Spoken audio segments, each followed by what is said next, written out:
5 News This Morning starts now. Lawmakers grill state prison officials about the escape of convicted killer Grant Hardin. Coming up, new information on how he escaped and the 2 prison employees that have been fired. And in terms of rain chances, dry today, but we are expected to see quite an uptick this weekend. Could see some heavy rain. We'll talk about that further coming up.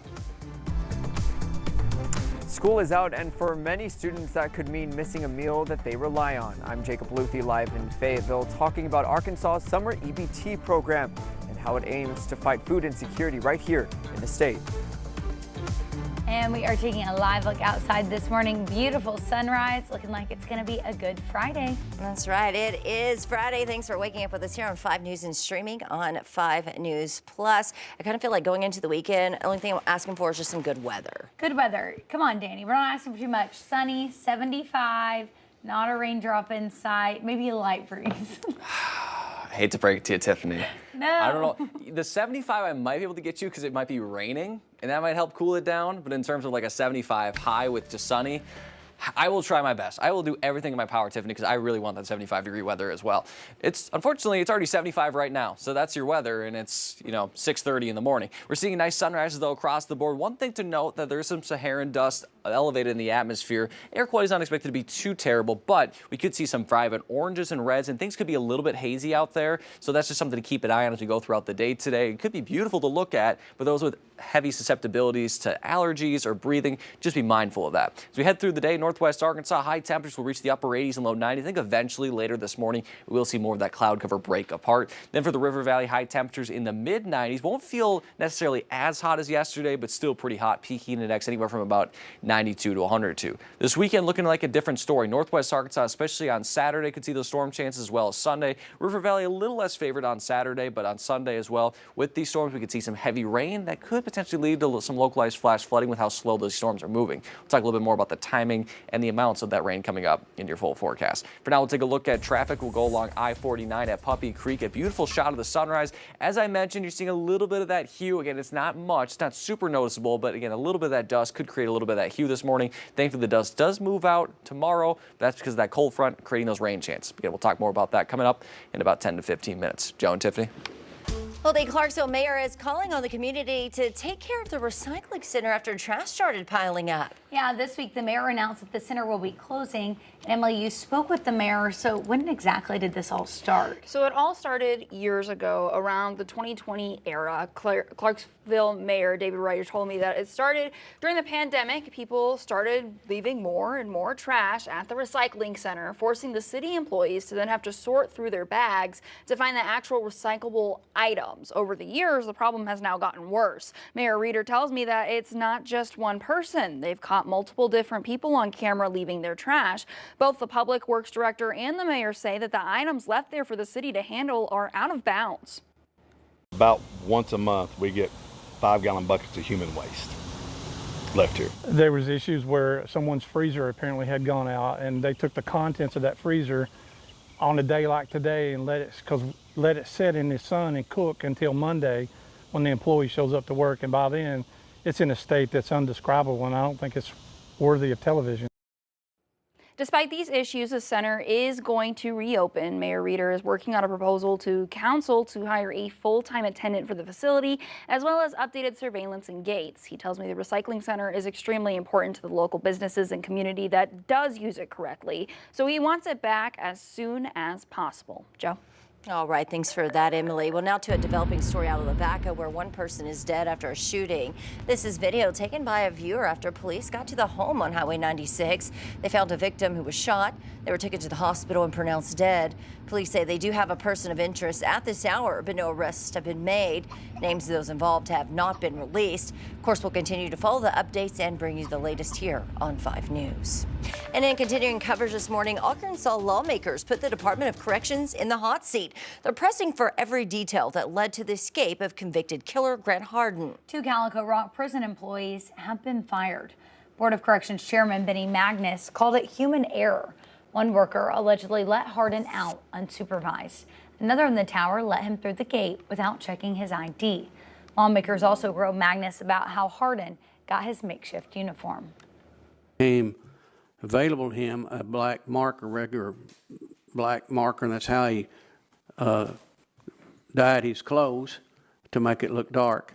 I did actually see the little badge that he made out of a soup can. Meanwhile, lawmakers questioned why a criminal convicted of rape and murder was at a medium security unit and allowed to work in the kitchen. Magnus said Hardin's classification was based on his original sentence, 30 years for first-degree murder, making him eligible under policy. The review of the escape is still ongoing, and more changes could be on the way. New charges were filed in a child abuse case that had a conviction in 2009. Prosecutors say injuries from years ago caused the death of the victim, Carter Fowler, last year. At the time of the crime, he was 5 months old. On Thursday, his father, Zachary Campbell, appeared in court on capital murder charges. Carter has suffered from serious injuries, including shaken baby syndrome, which prosecutors say led to his recent death. 5 News spoke with one expert about the severity of this syndrome. Shaking a baby, even for just a fraction of a second, can cause severe brain damage. And the damage that it causes is due to bleeding inside the brain. Well, he also says that shaking a baby can cause motor issues and cerebral palsy. Former Rogers doctor Brian Hyatt will be in Pulaski County Court today for a hearing. Hyatt was arrested on July 3rd for a DWI, all while he awaits judgment in an ongoing Medicaid fraud case. Prosecutors in that case have requested stricter release conditions, asking for Hyatt to be prohibited from indulging in intoxication and adding an ignition interlock device to his vehicle. That hearing is set for 8:30 this morning. Well, this morning, we're learning more about recent operations by Arkansas State Police targeting online predators. This week, investigators announced arrests in 4 counties. Each suspect is facing multiple charges of possession, distribution, and production of child sexual abuse material. One arrest happened in Fort Smith, where agents took a 17-year-old male into custody. He's facing charges of video voyeurism and possession of child pornography. The arrests were part of Operation Cookie Crumbs. It's just one of several ASP efforts aimed at cracking down on child predators.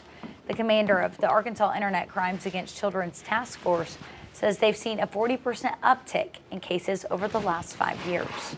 The electronic service providers are doing an awesome job of providing us the information and providing it to us quick. He says the best prevention starts at home by monitoring what children are doing online and staying involved. New this morning, school is out. Many kids, that means missing a meal they count on. But a state program working to fill that gap says it's already reaching thousands more children than it did last year. 5 News reporter Jacob Luthi joining us now in Fayetteville with more. Good morning, Jacob. Good morning. Yeah, food insecurity is one of those issues that state leaders are really focused on addressing. And one of the ways that they're doing that is through the Summer Electronic Benefits Transfer Program, or Summer EBT. Now, last year was the first year of this program here in the state, and the Arkansas Department of Human Services says that about 294,000 children were served. This year, that number has already increased to 326,000. The 2025 Summer EBT program provides $120 in food benefits for each eligible child. Families will receive preloaded EBT cards to help buy groceries and keep kids fed with nutritious meals all summer long. Children who are eligible both last year and this year will have those cards reloaded. School-age children who get SNAP benefits or qualify for free or reduced price meals are automatically eligible for Summer EBT. Others are asked to check their eligibility. Mary Franklin with DHS credits messaging and collaboration with the Department of Education and USDA Food and Nutrition Service for the increase in children helped. She says this is just another way the department looks to help the food insecurity problem right here in Arkansas. I think the Summer EBT program does help to address needs that we have in Arkansas. It's all about helping children. That's what it's about for us, helping children and making sure they have benefits to eat nutritious meals during the summer. Now, the deadline to apply is August 25th. You can do so online. You can pick up an application, just like right here. We're right in front of the local Department of Human Services building right here in Fayetteville. So go find your local Department of Human Services. Go ask them questions, figure out if you're eligible to apply. And again, these benefits work with the other nutrition benefits like SNAP, WIC and summer meals. So it's really the state's way of addressing this problem right here at home. I'll go ahead and send it back to you. All right, thanks for that, Jacob. Well, President Trump and the First Lady are scheduled to visit Central Texas today. This comes as Kerr County and other areas continue the search for the more than 170 missing after last Friday's deadly flooding. More than 2,000 first responders, including a team from Mexico, are taking part in rescue and recovery efforts.